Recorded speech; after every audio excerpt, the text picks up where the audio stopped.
तो स्टूडेंट्स आइए स्टार्ट करते हैं आज का लेक्चर और देखते हैं कि इलास्टिसिटी मॉड्यूलस क्या होता है और ये हमें क्या बता सकता है। लेकिन उससे पहले जरा कल की जो बात थी उसको रिवाइज कर लेते हैं। जहां से कल बात हमने खत्म की थी वो एक दफा फिर बता देता हूँ। अब वो बात ये थी कि हमारे पास अगर कोई मटेरियल है, जैसे कि मैं आपको यहाँ पर शो कर रहा हूँ, और मैं इस पर एक स्ट्रेस अप्लाई करता हूँ जो कि फोर्स पर यूनिट एरिया होगी, तो इस स्ट्रेस के नतीजे में एक स्ट्रेन प्रोड्यूस हो जाती है, यानी स्ट्रेस प्रोड्यूसेस स्ट्रेन। लेकिन मैंने फिर आपको एक और बात भी बताई थी और वो बात थोड़ी सी डिफरेंट थी। मैंने कहा था आप इसको यूं भी देख सकते हैं कि जब आपने स्ट्रेस अप्लाई की तो बॉडी डीफॉर्म हो गई, तो हम कहेंगे इस पिक्चर के लिहाज से देखें तो स्ट्रेस प्रोड्यूसेस स्ट्रेन।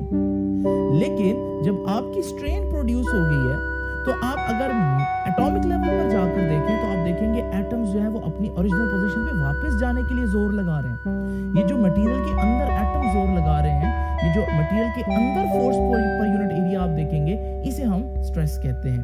तो ये जो अंदर की स्ट्रेस है इसे मैं थोड़ी देर के लिए इंटरनल स्ट्रेस कह देता हूँ। और अगर आप इस पिक्चर में देखें तो आपको लगेगा कि यार ये मेरे स्ट्रेन प्रोड्यूस करने की वजह से एटम्स के अंदर वापस जाने की एबिलिटी जनरेट हो गई है, यानी कि एक स्ट्रेस प्रोड्यूस हो गई है। तो इस पिक्चर के लिहाज से देखें तो हम कह सकते हैं कि it is the strain which produces the stress. तो मैंने ये बात जानबूझकर बताई थी कि अगर कहीं पर कोई कह दे कि स्ट्रेस प्रोड्यूसेस स्ट्रेन या कोई कह दे स्ट्रेन प्रोड्यूसेस स्ट्रेस, तो ये दोनों बातें ठीक हो सकती हैं, ठीक है ना। अब स्टूडेंट्स यहां से बात को आगे लेकर चलते हैं। जो बात अभी तक हम लोग ने नोट नहीं की वो देखते हैं, वो क्या बात है। देखिए मैंने सपोज करें स्ट्रेस अप्लाई की 10, तो ये जो स्ट्रेन प्रोड्यूस हुई है इसको मैंने मेजर किया तो ये स्ट्रेन थी 2।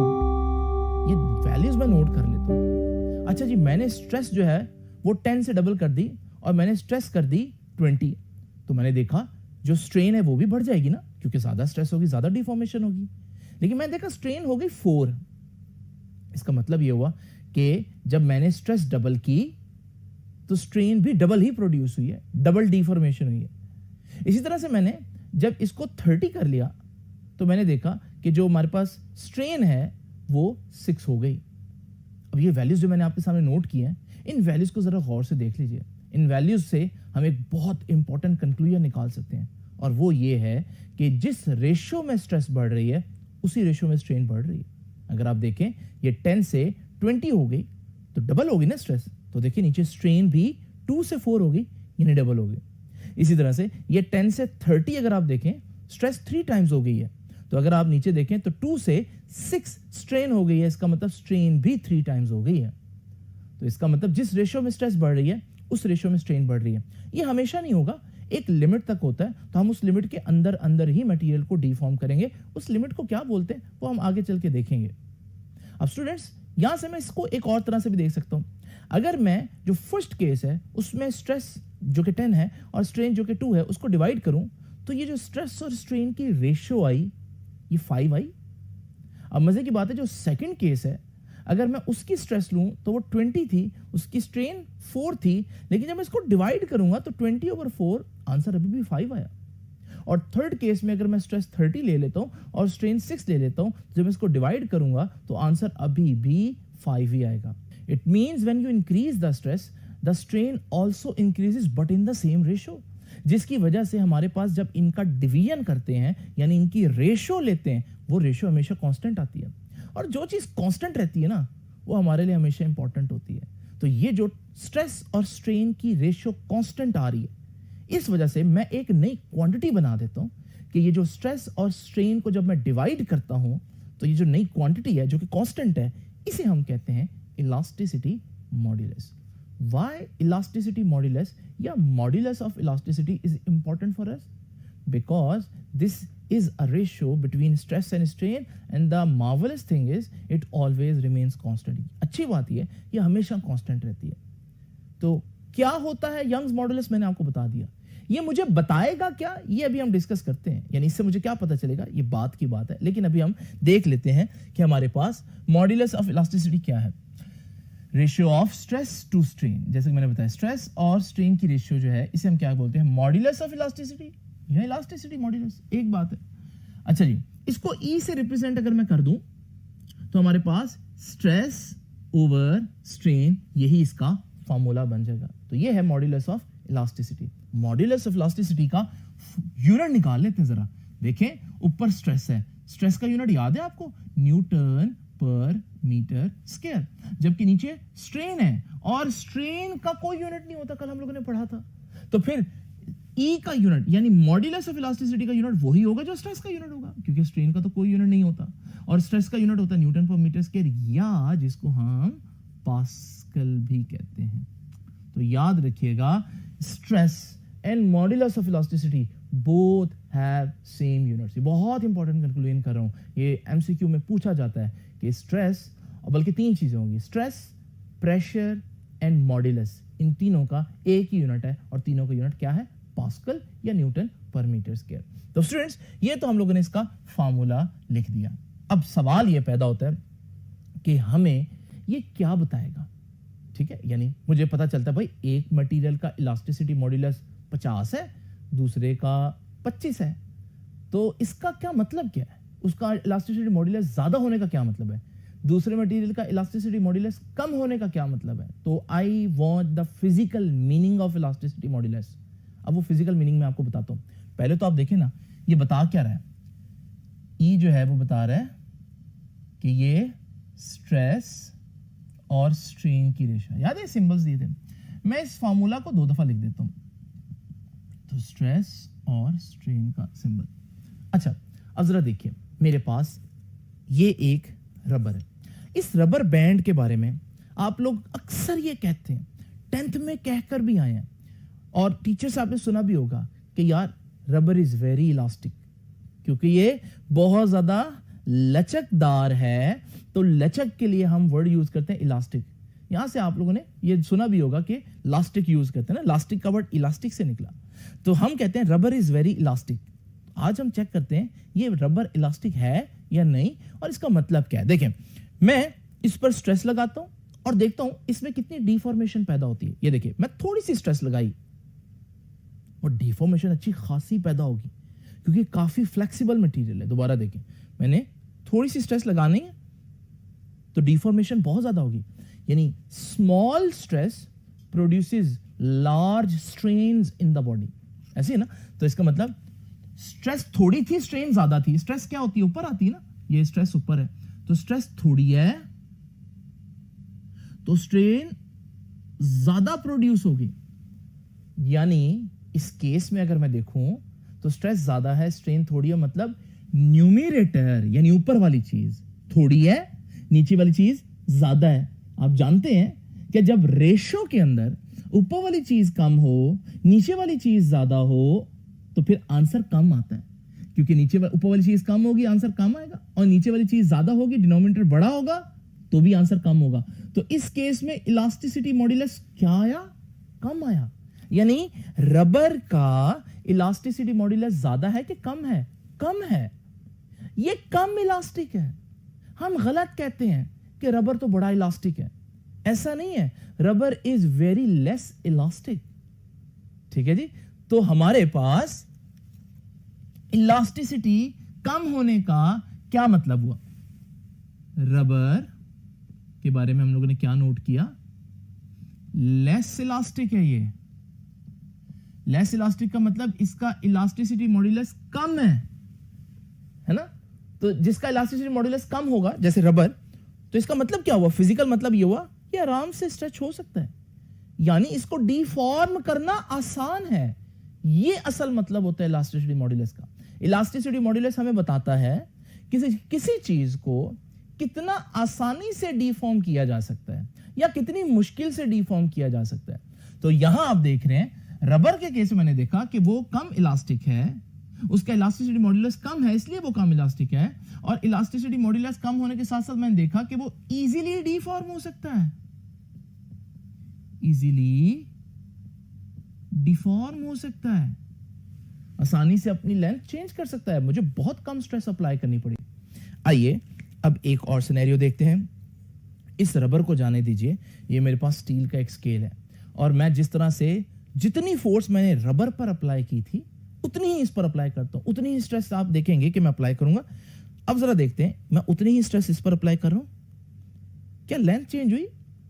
चले मान लेते हैं कि थोड़ी सी हो भी गई होगी, तो स्ट्रेन बहुत कम नहीं प्रोड्यूस हुई, यहां पर अगर आप देखें, मैं उतनी ही फोर्स अप्लाई, उतनी ही स्ट्रेस अप्लाई कर रहा हूं तो काफी ज्यादा स्ट्रेन है, लेकिन यहां पर अगर आप देखें तो मैं उतनी ही स्ट्रेस अप्लाई कर रहा हूं, बल्कि शायद ज्यादा ही कर रहा हूं, लेकिन स्ट्रेन उतनी प्रोड्यूस नहीं हो रही।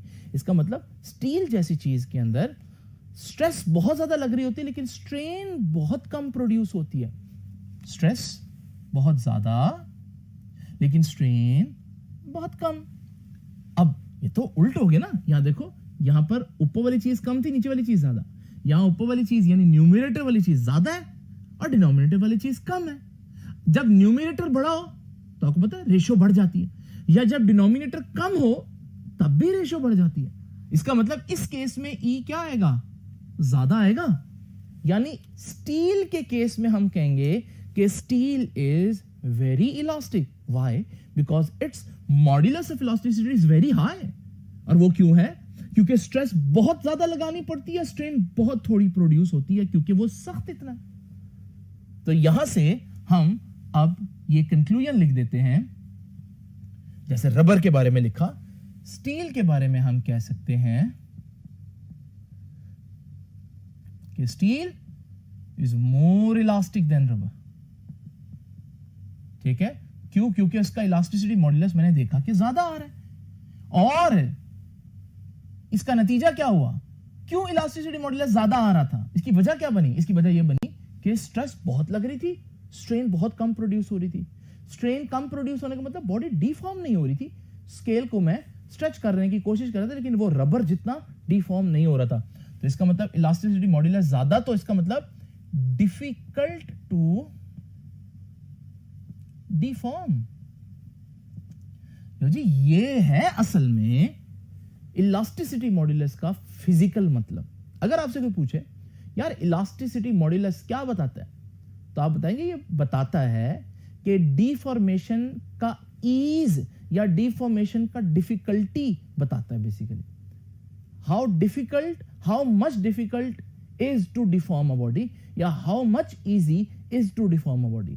तो हम लोगों ने देख लिया कि इलास्टिसिटी मॉड्यूलस जो है वो आपको डिफिकल्टी ऑफ डिफॉर्मेशन बताता है या ईज ऑफ डिफॉर्मेशन बताता है। मैं यहां पर एक बात कह सकता हूं कि इलास्टिसिटी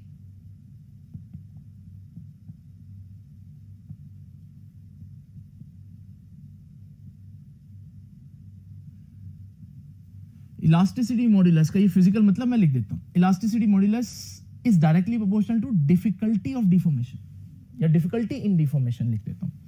इसका मतलब ये है कि जिन चीजों का इलास्टिसिटी मॉड्यूलस ज्यादा होगा, इसका मतलब क्या लेंगे आप, उनको डिफिकल्ट है डिफॉर्म करना। जिनका इलास्टिसिटी मॉड्यूलस कम होगा, इसका मतलब उनको आसान है डिफॉर्म करना। तो अब आप लोगों ने याद रखना है कि यहां पर हमारे पास ये जो रबर है, जिसको हम हमेशा से कहते हैं यार ये तो बड़ा इलास्टिक है, ये इलास्टिक नहीं है, ये बहुत कम इलास्टिक है।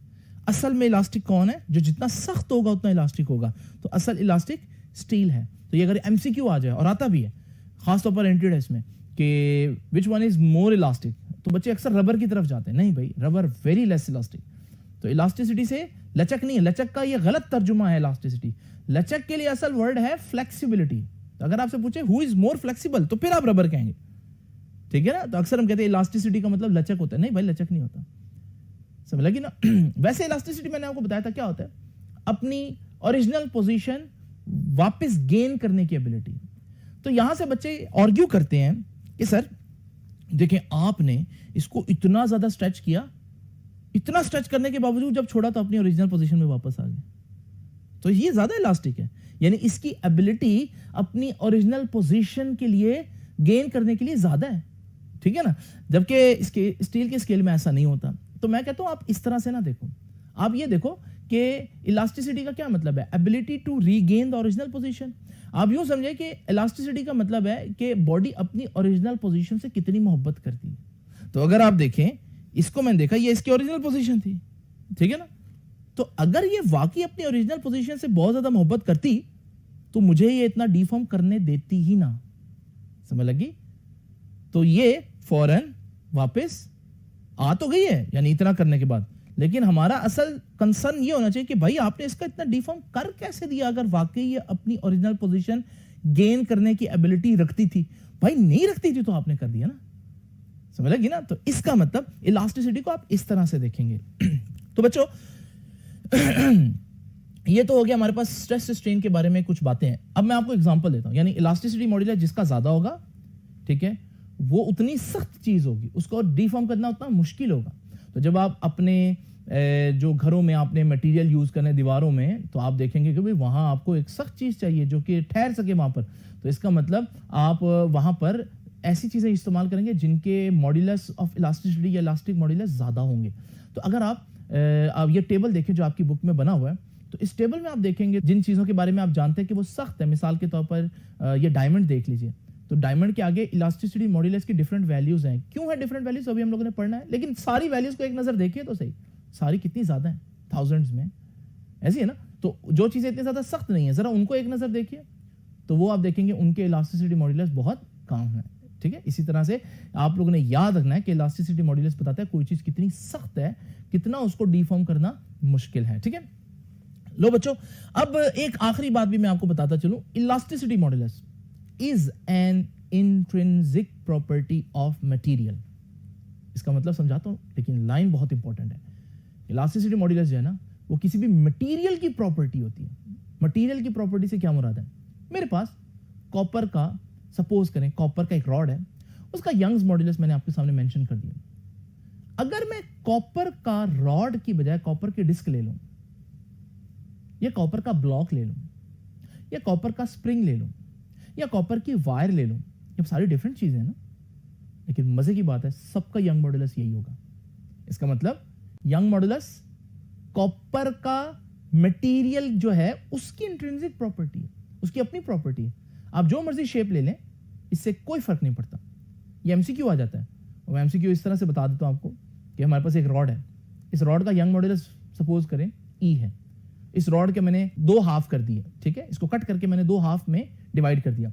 तो बताएं हर हाफ का यंग मॉड्यूलस कितना होगा? तो बच्चे कहते हैं भाई E/2 होगा। नहीं, ऐसे नहीं। यंग मॉड्यूलस को डायमेंशन से कोई फर्क नहीं पड़ती। बिल्कुल वैसे जैसे रेजिस्टिविटी के बारे में हम लोगों ने पढ़ा था ना चैप्टर नंबर 13 में, कि रेजिस्टिविटी का डायमेंशन से कोई ताल्लुक नहीं है। वायर बड़ी हो, छोटी हो, मोटी हो, पतली हो, जैसी मर्जी हो, अगर कॉपर है तो जब तक कॉपर का मटेरियल आप यूज करते रहेंगे एक ही रेजिस्टिविटी होगी। बिल्कुल ऐसे यहां पर यंग मॉड्यूलस भी intrinsic property of the material है। It does not depends upon the dimensions और लेंथ और ज्योमेट्री जो हमारे पास मटेरियल हम यूज कर रहे हैं, जो मर्जी शेप हो। तो इस केस में आप देखें कि हमारे पास रॉड्स हाफ हो गए, लेंथ भी हाफ हो गए, लेकिन यंग मॉड्यूलस अभी भी दोनों हाफ का ई ही होगा। तो यंग मॉड्यूलस को लेंथ से कोई फर्क नहीं पड़ता, एरिया से, शेप से, किसी चीज से कोई फर्क नहीं पड़ता। हाँ, ये कब चेंज होगा? जब आप कॉपर की जगह सिल्वर का रॉड ले लेंगे, उसका यंग मॉड्यूलस डिफरेंट होगा। तो it is the property of a material. If you want to change the modulus, you better change the material you are using. Okay, लो भी बच्चों, ये भी मैंने आपको बता दिया, ये बड़ी इंपॉर्टेंट डिस्कशंस हो गई हैं। अब आगे का काम आसान है, और वो मैं अब आपको बताता हूं कि इलास्टिसिटी मॉड्यूलस क्या बताता है, डिफॉर्म करना कितना मुश्किल है। ऐसे ही ना, difficulty in deformation, elasticity modulus ये बताता है। लेकिन डिफॉर्मेशन तो हम पढ़ के आते हैं, तीन किस्म की होती है ना, लेंथ में डिफॉर्मेशन होती है, वॉल्यूम में डिफॉर्मेशन होती है। तो फिर हमें हर एक को अलग-अलग कैलकुलेट करना पड़ेगा, ठीक है ना। तो हमारे पास अगर मैं जब सपोज कर मेरे पास एक रॉड है, ठीक है, और मैं इस रॉड पर कुछ इस डायरेक्शन में फोर्स लगाता हूं, तो ये जब मैं स्ट्रेस अप्लाई करूंगा तो इस रॉड की लेंथ बढ़ जाएगी, तो ये स्ट्रेन प्रोड्यूस हुई। मैंने आपको बताया था क्योंकि ये वो वाली स्ट्रेस है जो बॉडी को सिर्फ एक डायमेंशन में, यानी लीनियरली उसको इलोंगेट करे, उसकी लेंथ चेंज करे सिर्फ एक डायमेंशन में, इसलिए मैंने इस स्ट्रेस को लीनियर स्ट्रेस बोला था। और ये जो स्ट्रेन प्रोड्यूस होगी इसको लीनियर स्ट्रेन बोला था। इसकी रेशियो अगर लेता हूं, है तो स्ट्रेस और स्ट्रेन की रेशियो ना, लेकिन कौन सी स्ट्रेस? Linear stress. और कौन सी स्ट्रेन? Linear strain. तो फिर ये रेशियो होगा तो इलास्टिसिटी मॉड्यूलस, लेकिन उसका भी एक स्पेसिफिक नाम होगा, इसे हम बोलेंगे यंग्स मॉड्यूलस।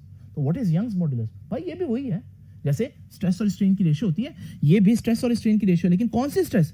लीनियर स्ट्रेस, वो स्ट्रेस जो सिर्फ लेंथ चेंज करती है, और लीनियर स्ट्रेन की रेशियो। अब लीनियर स्ट्रेस के बारे में हम लोगों ने पढ़ा था, all stresses have same formula. Her stress, चाहे वो लीनियर हो या वॉल्यूम हो या शियर हो, पढ़ा था ना हमने लास्ट टाइम, उसका फार्मूला तो F/A होगा। लीनियर स्ट्रेन, स्ट्रेन के बारे में हमने पढ़ा था, change in length over original length, क्योंकि यहां लेंथ चेंज हो रही है। इसको रीअरेंज करके लिखेंगे तो ये आ जाएगा आपके पास यंग्स मॉड्यूलस का फार्मूला। अच्छा, ये क्या बता रहा है? मॉड्यूलस क्या बताता है? कितना डिफिकल्ट है डिफॉर्म करना। तो ये भी कहेगा कितना डिफिकल्ट है डिफॉर्म करना, लेकिन अब ये एक खास डिफॉर्मेशन की बात कर रहा है। ये कह रहा है कितना डिफिकल्ट है लेंथ चेंज करना। ठीक है। अब ये डिफॉर्मेशन में आप स्पेसिफिक लेंथ वाइज डिफॉर्मेशन की बात करें, लीनियर डिफॉर्मेशन की बात करें, तो जिनका यंग मॉड्यूलस ज्यादा होगा इसका मतलब है कि उनकी लेंथ वाइज डिफॉर्मेशन यानी उनकी लेंथ चेंज करना मुश्किल है, और जिनका यंग्स मॉड्यूलस कम होगा इसका मतलब उनकी लेंथ को चेंज करना आसान है, ठीक है। तो यंग्स मॉड्यूलस स्पेसिफिकली लेंथ की डिफॉर्मेशन जो है, ठीक है, लीनियर डिफॉर्मेशन जो है उसको टैकल करेगा। आप लोग जानते हैं कि एक बच्चा जब पींग पर बैठता है, ठीक है, स्विंग पर बैठता है, तो स्विंग पर उसके वजन की वजह से जो रस्सी है उसकी लेंथ बढ़ सकती है, ऐसी है ना। अब लेंथ बढ़ सकती है तो यहां पर लेंथ वाइज चेंज आ रहा है, तो यहां पर आप इस मटेरियल जो रस्सी है इसका कौन सा मॉड्यूलस जो है उस पर ध्यान देंगे, यंग्स मॉड्यूलस पर। या आपने फॉर एग्जांपल एक फानूस जो है वो एक तार से लटकाना है ना, तो अब जो फानूस है उसके लटकने पर आप चाहते हैं कि तार ये ना हो कि लंबी हो जाए और टूट जाए, ऐसे ही ना, तो आपको फिर यहाँ पर लंबाई यानी कि लेंथ की डिफॉर्मेशन को रोकना है, और लेंथ की डिफॉर्मेशन को रोकना है तो आप ऐसा मटेरियल यूज करेंगे जिसका यंग मॉड्यूलस ज्यादा होगा, ठीक है ना। इसी तरह से आप देख लें, जब आप पिलर्स डालते हैं तो पिलर्स के ऊपर जब छत होगी तो छत पर अगर लोग जाते हैं तो वो पिलर्स पर दबाव डालेंगे, जिससे पिलर्स की लेंथ कम होने का खदशा होगा, ठीक है, और अगर ऐसा हुआ वो डिफॉर्म हो गए तो टूट जाएंगे। तो हम चाहते हैं कोई ऐसा मटेरियल यूज हो जिनका जो लीनियर डिफॉर्मेशन है वो बहुत मुश्किल हो, तो आप ऐसे मटेरियल चूज करेंगे जिनका यंग्स मॉड्यूलस बहुत ज्यादा होगा, इसका मतलब उनकी लेंथ चेंज नहीं होगी जब बहुत ज्यादा लोग छत पर चढ़ भी जाते हैं। तो आप लोगों ने देखा कि इस तरह से हम प्रैक्टिकली सिविल इंजीनियर्स खास तौर पर इनको बहुत ज्यादा इस्तेमाल करते हैं। लो भाई, ये जो मैंने फार्मूला लिखा है इस फार्मूले को ही मैं ऊपर आपके सामने डेफिनेशन के तौर पर लिख सकता हूं, the ratio of linear stress. अच्छा, लीनियर स्ट्रेस जो है उसके बारे में आप लोग जानते हैं, मैंने आपको बताया कि लेंथ में चेंज आता है, तो लेंथ में दो तरह से चेंज आ सकता है, लेंथ में कमी भी हो सकता है और लेंथ में इजाफा भी हो सकता है, ठीक है ना। तो अगर ज्यादा हो जाए लेंथ तो टेंसाइल, जैसे कि मैंने आप लोगों को अभी बताया कि जब बच्चा पींग पर बैठेगा, ठीक है, तो वो जो लेंथ है वो ज्यादा होने का खदशा है, ठीक है। और कंप्रेसिव भी हो सकते हैं, कंप्रेसिव का मतलब है जहां लेंथ कम हो, जैसे मैंने पिलर वाली एग्जांपल दी कि उनके आने से लेंथ डिक्रीज होने का चांस है, तो ये कंप्रेसिव भी हो सकती है, टेंसाइल भी हो सकती है। The ratio of linear stress ये टू लीनियर स्ट्रेन, लेकिन लीनियर स्ट्रेन भी टेंसाइल भी हो सकती है, कंप्रेसिव भी हो सकती है, ठीक है ना। तो ये हमारे पास फार्मूला बन गया इलास्टिसिटी मॉड्यूलस का। लो भी बच्चों, बल्क मॉड्यूलस अब देखते हैं। जरा इमेजिन करें कि हमारे पास ये एक ब्लॉक है और मैं ब्लॉक पर हर तरफ से फोर्स लगाता हूं। जब मैं हर तरफ से फोर्स लगाऊंगा तो आप देखेंगे इस ब्लॉक का वॉल्यूम चेंज हो सकता है, ऐसे है ना। तो अब ये जो वॉल्यूम की डिफॉर्मेशन है, अगर मैं इसमें modulus of elasticity find out करूं तो उस मॉड्यूलस ऑफ इलास्टिसिटी को हम बल्क मॉड्यूलस कह देते हैं, ठीक है। तो बल्क मॉड्यूलस क्या होगा, बल्क मॉड्यूलस होगा वॉल्यूम स्ट्रेस जो हम अप्लाई कर रहे हैं और जितना चेंज आएगा डिफॉर्मेशन वॉल्यूम में, तो वॉल्यूम स्ट्रेन, तो volume stress over volume strain is called bulk modulus. ये देखें, volume stress divided by volume strain is called bulk modulus, इसका सिंबल K है। अब स्ट्रेस, सारी स्ट्रेसेस का फार्मूला सेम होता है, तो वॉल्यूम स्ट्रेस F/A ही होगा, लेकिन वॉल्यूम स्ट्रेन जो है वो स्ट्रेन क्योंकि वॉल्यूम में आ रही है तो हम change in volume over original volume लेंगे, इसको जब हम रीअरेंज करेंगे तो हमारे पास ये आ जाएगा, ठीक है, ये बल्क मॉड्यूलस आ गया। अच्छा बच्चों, उसके बाद देखिए हमारे पास बल्क मॉड्यूलस के बारे में एक बड़ी इंपॉर्टेंट बात आपको बता देता हूं, और वो ये है कि बल्क मॉड्यूलस अगर ज्यादा है तो इसका क्या मतलब है। भाई मॉड्यूलस ज्यादा हो तो क्या मतलब होता है, मॉड्यूलस ज्यादा हो तो इसका मतलब है डिफिकल्ट है डिफॉर्मेशन करना। अगर बल्क मॉड्यूलस ज्यादा है तो इसका मतलब है डिफिकल्ट है कौन सी डिफॉर्मेशन करना, वॉल्यूम डिफॉर्मेशन करना। तो इमेजिन करें कि मेरे पास एक सॉफ्ट बॉल है, मैं इस सॉफ्ट बॉल पर दोनों तरफ से फोर्स लगाता हूं, जब मैं फोर्स लगाऊंगा तो आप देखेंगे इसका वॉल्यूम कम हो जाएगा। इसका वॉल्यूम कम होने का मतलब ये है कि इसका बल्क मॉड्यूलस बहुत कम है, ये अपना वॉल्यूम मेंटेन नहीं कर सकती, ये अपने वॉल्यूम को आसानी से चेंज होने देती है। लेकिन जरा देखिए हमारे पास एक मेटालिक ब्लॉक है और मैं इस पे दोनों तरफ से जब हर डायरेक्शन में फोर्स अप्लाई करता हूं तो आप देखेंगे मैं इसका वॉल्यूम इतना चेंज नहीं कर पाऊंगा। इसका मतलब ये अपना वॉल्यूम मेंटेन कर सकती है। दूसरे अल्फाज में हम कहेंगे कि इसका बल्क मॉड्यूलस ज्यादा है, इसका वॉल्यूम चेंज करना मुश्किल होगा। अच्छा, मैं आपसे एक बात पूछता हूं, अगर मेरे पास गैसेज और सॉलिड्स ये दो चीजें हों, या चले तीनों कर लेते हैं, अगर मेरे पास गैसेज, लिक्विड और सॉलिड हो तो फिर इनमें से किसका बल्क मॉड्यूलस ज्यादा होगा। जरा ध्यान करें, आपको पता है कि हमारे पास जो गैस मॉलिक्यूल्स होते हैं इनमें स्पेसिंग बहुत ज्यादा होती है, ऐसी है ना। जब इनमें स्पेसिंग बहुत ज्यादा होगी तो जब मैं इनको हर तरफ से फोर्स या स्ट्रेस अप्लाई करूंगा तो आप देखेंगे मैं इनको अच्छा खासा कंप्रेस कर दूंगा, यानी ये अपना वॉल्यूम मेंटेन नहीं कर सकते, तो इनका बल्क मॉड्यूलस बहुत कम हुआ, ठीक है जी। तो इनका बल्क मॉड्यूलस कम हुआ इसलिए ये ज्यादा कंप्रेस हो सकते हैं, मोर कंप्रेसिबल कह दूं मैं इनको। जबकि सॉलिड्स के केस में देखें तो सॉलिड्स के केस में आप देखेंगे कि मॉलिक्यूल्स ऑलरेडी बहुत टाइटली पैक्ड हैं, तो अगर मैं इस पे फोर्स लगाता हूं तो मैं बहुत ज्यादा इनको कंप्रेस नहीं कर पाऊंगा। तो इसका मतलब है कि इनका वॉल्यूम बहुत ज्यादा चेंज नहीं हो सकता, इनकी वॉल्यूम वाइज डिफॉर्मेशन बहुत मुश्किल है। तो हम कहेंगे कि इनका जो मॉड्यूलस है, बल्क मॉड्यूलस, वो बहुत ज्यादा है।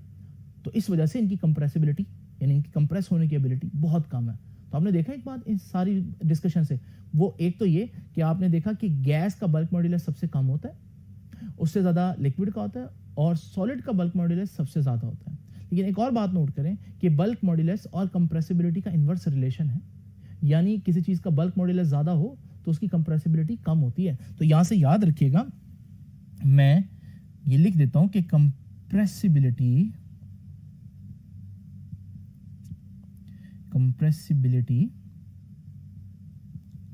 is the reciprocal of bulk modulus। ठीक है, कंप्रेसिबिलिटी बल्क मॉड्यूलस का रेसिप्रोकल होता है, ठीक है, इनवर्स होता है। तो यहां से कंप्रेसिबिलिटी को अगर मैं C कहूं, बल्क मॉड्यूलस को K कहूं, तो हमारे पास ये एक बड़ी इंपॉर्टेंट बात आएगी। ठीक है, अभी मैंने आपको क्या बताया, मैंने बताया कि जो गैस है उनका बल्क मॉड्यूलस सबसे कम है, लिक्विड का उनसे ज्यादा है, और सॉलिड्स का सबसे ज्यादा है। लेकिन अगर मैं देखूं कंप्रेसिबिलिटी, तो कंप्रेसिबिलिटी में ये रिलेशन बिल्कुल ऑपोजिट होगा। तो मैं कहूंगा गैसेस की कंप्रेसिबिलिटी सबसे ज्यादा है, ठीक है, लिक्विड्स की उनसे कम है, और सॉलिड्स की कंप्रेसिबिलिटी सबसे कम है। और एक और बड़ी इंपॉर्टेंट बात देखिए, क्योंकि कंप्रेसिबिलिटी बल्क मॉड्यूलस का ही इनवर्स है, तो जो बल्क मॉड्यूलस का यूनिट होगा, कंप्रेसिबिलिटी का यूनिट बिल्कुल ऑपोजिट होगा। भाई मॉड्यूलस का यूनिट तो मैंने आपको बताया न्यूटन पर मीटर स्क्वायर, तो कंप्रेसिबिलिटी का यूनिट बिल्कुल ऑपोजिट होगा, तो न्यूटन की जगह बन जाएगा पर न्यूटन, और पर मीटर स्क्वायर की जगह बन जाएगा मीटर स्क्वायर। ठीक है जी।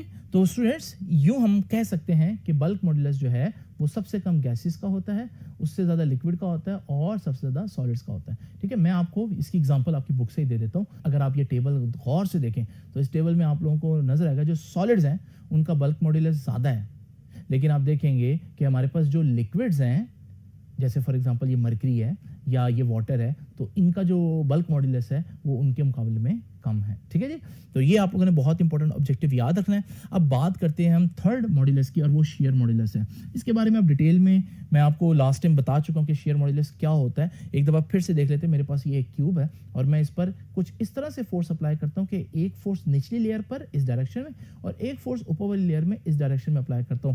इस सूरत में इसकी ना लेंथ चेंज होगी ना वॉल्यूम चेंज होगा, लेकिन इसका जो शेप है वो चेंज हो जाएगी। तो इस सूरत में जो मैं स्ट्रेस अप्लाई कर रहा था उसे मैं शियर स्ट्रेस कहूंगा, और जो मैं स्ट्रेन यहां से मेजर करूंगा उसे मैं शियर स्ट्रेन बोलूंगा, और इनकी जो रेशियो लूंगा उसको हम मॉड्यूलस तो बोलेंगे लेकिन उसको शियर मॉड्यूलस कहेंगे। ठीक है, आगे चली गई, ये जो जितना आगे गई इसे हम डेल्टा ए कहते हैं, और डेल्टा ए और ए की रेशियो ही स्ट्रेन बताती है हमें। ठीक है ना, तो हमारे पास डेल्टा ए ओवर ए मैंने आपको बताया था ये tan थीटा के बराबर आता है। ठीक है, इसको भी आप वहां से देख सकते हैं कि डेल्टा ए अगर आप देखें तो हमारे पास ये परपेंडिकुलर बन रहा है, और जो ए है ये हमारे पास बेस बन रही है, और परपेंडिकुलर ओवर बेस यानी delta A over A actually में tan थीटा बनता है। ठीक है, क्योंकि ये डिस्कशंस कल की थी तो इसलिए मैं आपको इसको थोड़ा सा जल्दी में बता रहा हूं। लो भाई, हमारे पास शेयर मॉड्यूलस का जो है वो सिंबल जी है। शेयर मॉड्यूलस का यूनिट वही होगा। शेयर मॉड्यूलस क्या बताएगा, तो शेयर मॉड्यूलस भी वही बताएगा कि डिफिकल्ट है काम। क्या काम? ये कहता था डिफिकल्ट है लेंथ चेंज करना। बल्क मॉड्यूलस बताता है कितना डिफिकल्ट है वॉल्यूम चेंज करना। तो शेयर मॉड्यूलस बताएगा कितना डिफिकल्ट है शेप चेंज करना। जिन चीजों का शेयर मॉड्यूलस कम होगा ना वो आसानी से शेप चेंज कर लेते हैं, और जिनका शेयर मॉड्यूलस ज्यादा होगा वो आसानी से शेप चेंज नहीं करेंगे। ठीक है, तो ये बताता है डिफिकल्टी इन लेंथ चेंज, और ये बताता है डिफिकल्टी इन वॉल्यूम चेंज, और ये बताता है difficulty in change in shape.